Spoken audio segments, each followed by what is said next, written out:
I am in heaven.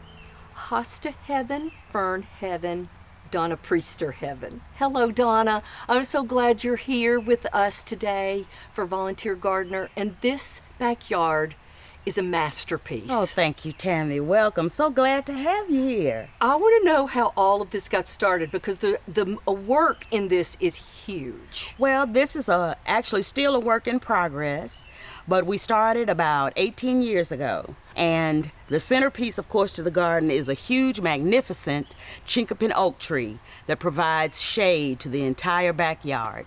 So we decided we'll have to go with shade-loving plants, shade-tolerant plants, and companion plants that would do well back here in the environment.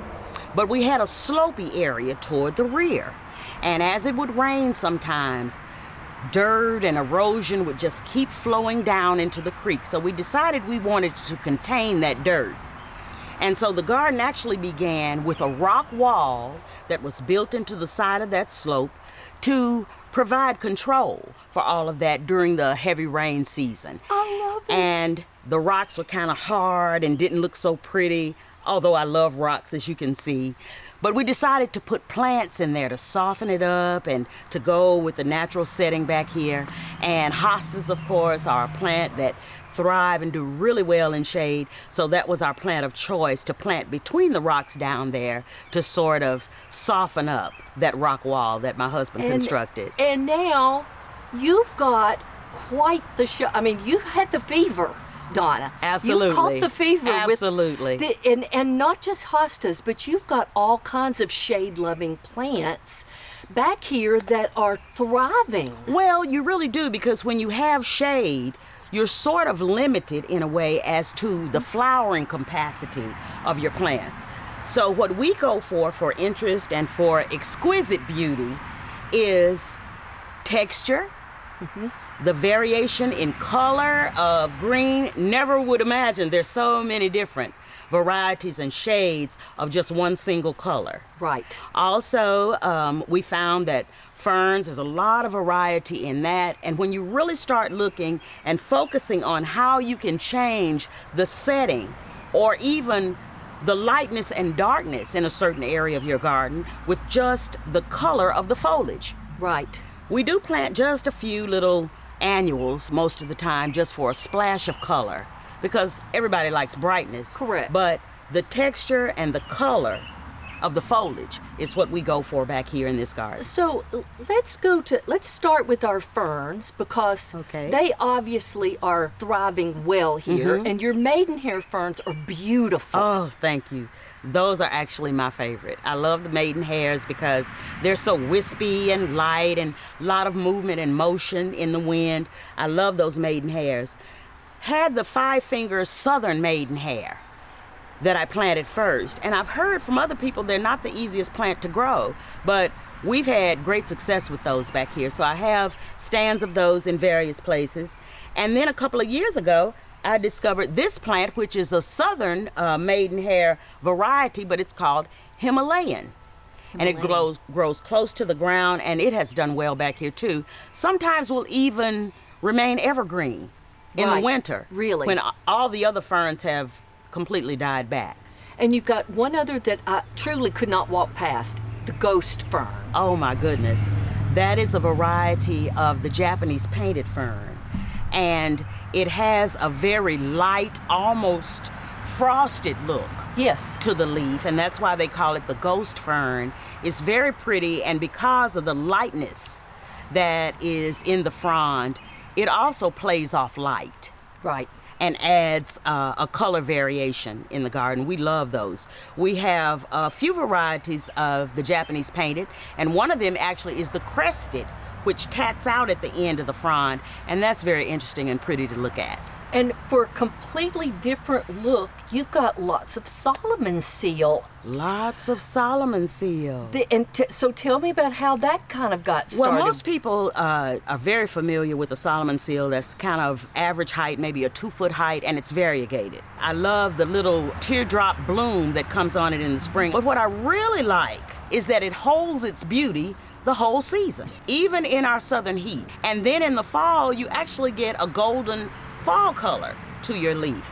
And so it was really a plant of choice for us, a great companion to hostas and ferns. Then I found out there's several varieties to the Solomon seal. Took me a long time to even come to that knowledge, but once I did, I had to buy like 4 other varieties of Solomon seal. I have a tiny dwarf, and that one is very successful and healthy back here in the garden. I've gotten one that is from China.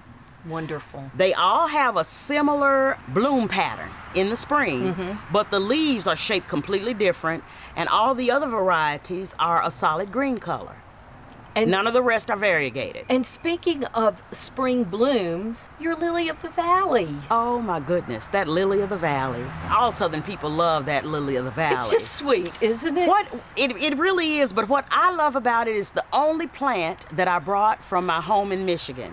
And of course, everybody that has any in their yard knows it readily spreads too. Yes, it does. So it's really pretty. I love that little tiny bloom. It's very fragrant, and we cut off those little blooms and take them in the house and add them to mixed bouquets. So I really love my lily of the valley. And you know, I'll tell you, I think that everybody on the planet needs to steal your husband. Oh my goodness. Because he's amazing. The fence that he made is so spectacular.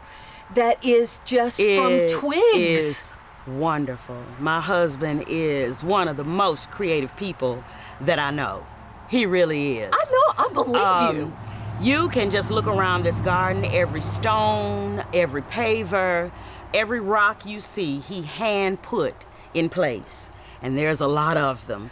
He just decided maybe 2 seasons ago, we were looking actually at a presentation on Nashville Public Television. And it was over in England, and they showed a country garden and a farmer. And this gentleman had a fence that was made completely out of branches and twigs. And my husband said, "That is awesome. I bet I can make that." And so I'm like, "Yeah, I bet you could too." And he actually did. He took branches as they self-pruned off all these trees back here, and he would take the branches as they would fall, sometimes go across the creek on the other side of our property and pick up branches from over there. The young branches are much more pliable, right? So they're much easier to construct that fence because it's kind of woven in and out. But he has constructed that fence that has natural motion to it as you walk back to the rear of the property.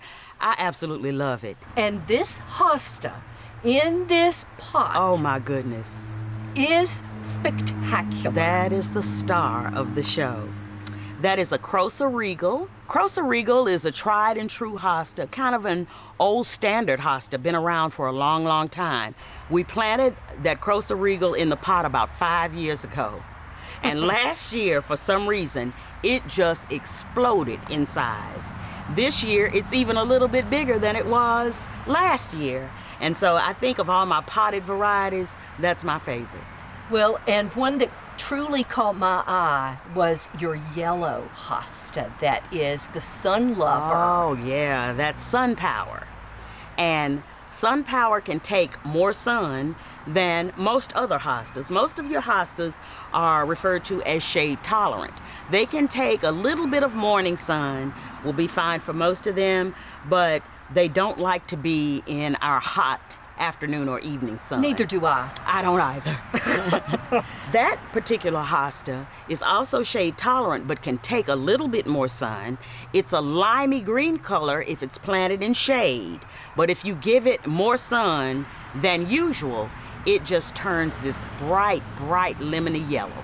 It's beautiful. It's stunning because you just don't expect to see a hosta with that shading. Right. And Donna, you've named your garden, and I love the name of your garden. Tell us about your garden name. As a member of one of the gardening clubs, I was going to have my garden on tour one year, and they told me you have to give your garden a name. And up to that point, I had not even considered doing that. So I said, well, what can I name it? And then all of a sudden, it just came to me. What this garden is all about, and we named the garden Third Day, as a scriptural reference to Genesis 1:11-13. And if you read that, you'll know exactly why we named this garden Third Day. And it's perfect for this garden. It It's absolutely beautiful. is. You are such a good resource person. So people could look at your garden and go, oh my goodness, that would cost me way too much money. But what you've done is you've used what you've had. Yes. And you've recycled plants Absolutely. and materials to make it as beautiful as it is. And one of the best recycled things that you got is your yucca. Oh my goodness, that yucca. There's several of them throughout the yard, and that's kind of a contrast to the hostas and all the Yes. shade-tolerant plants, because yuccas, by and large, are desert or sun-loving plants. Full sun, all-day sun. And we have these plants that have been here now for maybe 10 years. We rescued them from a building that they were tearing down that I remember from my childhood. These plants are older than I am. I remember them as a little girl, and I would be fascinated with the bloom stalk. So when they tore that building down and they were getting ready to dispose of those plants, my husband and I rescued them, brought them to our property, and now we have shared them with friends and relatives across the United States, actually. I truly want to just plop myself in the middle of your garden, although I don't think I would stay there long because something would catch my eye There's and always I'd move something around. more to see. You have truly made this an oasis for all kinds of shade-loving plants and for friends that want to come and enjoy the shade. Absolutely. Who doesn't like the shade? Absolutely. It's so much cooler back here, and it is peaceful. Yes. It's peaceful. We see something new every day, and we look at each other and we just laugh because each day we come out and we see that a plant has changed or something that wasn't blooming yesterday is blooming today. And so it's just an adventure, and we are just thrilled and amazed every day at the miraculous beauty that God has blessed us with back here.